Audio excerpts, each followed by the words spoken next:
जब हम मंगल ग्रह के बारे में सोचते हैं तो जहन में क्या आता है?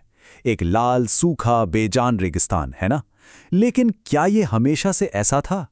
आज हम मंगल के एक बहुत ही गहरे राज से पर्दा उठाने वाले हैं।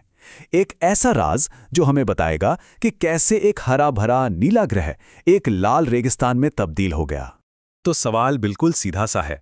अरबों साल पहले मंगल पानी की दुनिया हुआ करता था। नदियां थीं, झीलें थीं और शायद एक बहुत बड़ा महासागर भी।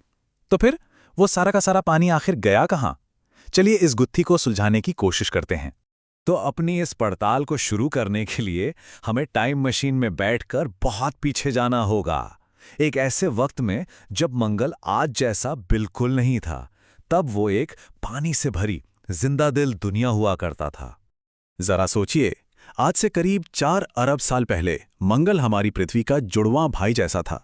उसके अंदर एक गर्म पिघला हुआ कोर था जो एक मजबूत मैग्नेटिक फील्ड बनाता था, बिल्कुल हमारी पृथ्वी की तरह। और ये मैग्नेटिक फील्ड एक तरह का सुरक्षा कवच था जो मंगल को सूरज की खतरनाक किरणों से बचाता था। इस कवच के नीचे एक घना वायुमंडल था और सबसे जरूरी बात, सतह पर पानी बहता था। जी हां, नदियां और झीलें। और इसके सबूत आज भी हमें मंगल पर पुरानी नदी घाटियों की शक्ल में मिलते हैं। तो फिर ऐसा क्या हुआ कि सब कुछ बदल गया? ये कहानी है एक ग्रह के पतन की। एक ऐसी कहानी जहां देखते ही देखते एक पूरी दुनिया का पानी गायब हो गया। देखिए, ये सब एक के बाद एक हुआ, एक चेन रिएक्शन की तरह। सबसे पहले मंगल का जो कोर था वो ठंडा होकर जम गया, और जैसे ही कोर ठंडा हुआ उसका सुरक्षा कवच यानी मैग्नेटिक फील्ड वो भी खत्म हो गया। अब बिना किसी ढाल के सूरज से आने वाली सौर हवाओं ने सीधा मंगल के वायुमंडल पर हमला बोल दिया। धीरे धीरे पूरा एटमॉस्फेयर अंतरिक्ष में उड़ गया, और जब वायुमंडल ही नहीं रहा तो सतह पर पानी का टिकना नामुमकिन था। वो या तो जम गया या भाप बनकर उड़ गया, और बस एक जीती जागती दुनिया वीरान हो गई। सुनने में तो ये काफी आसान लगता है ना कि भाई पानी बस अंतरिक्ष में उड़ गया, कहानी खत्म। लेकिन क्या वाकई ऐसा ही हुआ था? असल में जवाब इतना सीधा नहीं है। कहानी में एक ट्विस्ट है। वैज्ञानिकों का मानना है कि मंगल का ज्यादातर पानी, मतलब करीब 99%, अंतरिक्ष में उड़ा ही नहीं, बल्कि वो नीचे चला गया। जी हां, ग्रह की मिट्टी और चट्टानों में समा गया, जहां वो आज भी कैद हो सकता है। तो पानी गायब नहीं हुआ, बस छिप गया है। पर सवाल ये है कि हमें ये बात पता कैसे चली? इस राज का जवाब छिपा है एक खास चीज में, जिसे कहते हैं ड्यूटेरियम। अब ये क्या बला है? समझिए, ये हाइड्रोजन का ही एक भारी भाई है। इसे हैवी हाइड्रोजन भी कहते हैं। ऐसा इसलिए क्योंकि इसके सेंटर में एक एक्स्ट्रा न्यूट्रॉन होता है जो इसे नॉर्मल हाइड्रोजन से थोड़ा वजनी बना देता है। तो अब असली खेल समझिए। जब मंगल का वायुमंडल अंतरिक्ष में उड़ रहा था तो जो हल्का वाला नॉर्मल हाइड्रोजन था वो तो आसानी से निकल भागा, लेकिन जो भारी वाला ड्यूटेरियम था वो अपने वजन के कारण पीछे ही रह गया। और नतीजा, आज मंगल के वायुमंडल में नॉर्मल हाइड्रोजन के मुकाबले ड्यूटेरियम बहुत ज्यादा है। और यही वो पक्का सबूत है जो चीख चीख कर कहता है कि मंगल पर कभी बहुत सारा पानी था।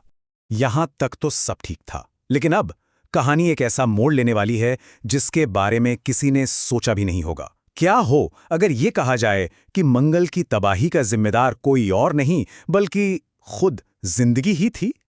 हाल ही में नेचर एस्ट्रोनॉमी जर्नल में एक स्टडी छपी जो एक चौंकाने वाली थ्योरी सामने रखती है। इसके मुताबिक अरबों साल पहले मंगल की सतह के नीचे छोटे छोटे जीव रहते थे जो मीथेन गैस बनाते थे।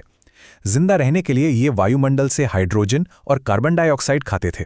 लेकिन ऐसा करते करते उन्होंने अनजाने में उस ग्रीनहाउस इफेक्ट को ही खत्म कर दिया जो मंगल को गर्म रखता था। और इसका नतीजा, पूरा ग्रह ठंडा पड़ने लगा और आखिर में जम गया, और वो छोटे छोटे जीव अपनी ही बनाई बर्फीली कब्र में दफन हो गए।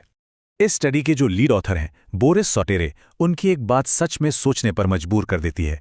वो कहते हैं, शायद जिंदगी की खुद को तबाह करने की फितरत ही उसे ब्रह्मांड में फैलने से रोकती है। जरा सोचिए इस बात को। ये आइडिया कि जिंदगी खुद ही अपनी सबसे बड़ी दुश्मन हो सकती है, वाकई हिलाकर रख देता है। मंगल की ये जो कहानी है, ये हमें जिंदगी के बारे में दो बिल्कुल अलग अलग नजरियों पर सोचने को मजबूर करती है। एक तरफ है गाया हाइपोथेसिस।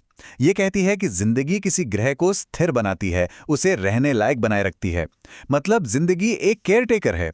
और दूसरी तरफ है मीडिया हाइपोथेसिस, जो ठीक इसका उल्टा कहती है।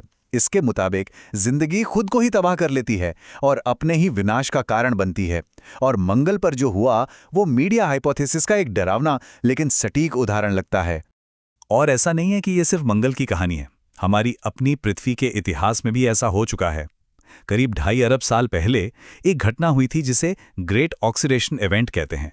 तब छोटे छोटे बैक्टीरिया ने हमारे वायुमंडल में इतनी ऑक्सीजन भर दी कि उस वक्त के ज़्यादातर जीवों के लिए वो जहर बन गई, और नतीजा एक बहुत बड़ी तबाही। ये इस बात का सबूत है कि जिंदगी किसी ग्रह को अच्छे के लिए भी बदल सकती है और बुरे के लिए भी। तो सवाल ये उठता है कि मंगल का ये अतीत हमारे भविष्य के लिए क्या मायने रखता है? जिस स्टडी की हमने बात की उसने एक तरह से खजाने का नक्शा भी दिया है। उसने उन जगहों के बारे में बताया है जहां इन पुराने खुद को तबाह करने वाले जीवों के निशान मिल सकते हैं। इनमें जिजरे क्रेटर है जहां नासा का परसिवियरेंस रोवर अभी खोजबीन कर ही रहा है। इसके अलावा हेलास और एसिडिस प्लेनेटिया जैसी जगह भी हैं। मतलब भविष्य के मिशनों के लिए हमारे पास टारगेट मौजूद हैं। और हाँ, ये मत भूलिए कि पानी आज भी वहां है। मंगल के कुछ इलाकों में तो जमीन का करीब 40% हिस्सा पानी की बर्फ ही है। मतलब जिंदगी का सबसे जरूरी तत्व गायब नहीं हुआ है, बस सतह के नीचे छिपा बैठा है। आखिर में मंगल की ये कहानी एक बहुत गहरी चेतावनी है। ये बताती है कि जिंदगी, चाहे वो एक छोटा सा बैक्टीरिया हो या फिर हमारी जैसी कोई समझदार सभ्यता, उसमें अपने ही घर को बदलने और यहां तक कि तबाह करने की ताकत होती है। सोचिए, एक छोटे से जीव ने पूरे ग्रह का नक्शा बदल दिया। और यहीं पर आके हम एक आखिरी सबसे जरूरी सवाल पर रुकते हैं।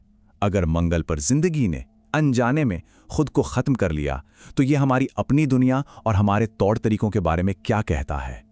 क्या पता मंगल जिंदगी का पहला शिकार था, और अब सवाल ये है कि क्या पृथ्वी अगली होगी? ये कहानी सिर्फ एक दूर के ग्रह की नहीं है, ये एक आईना है।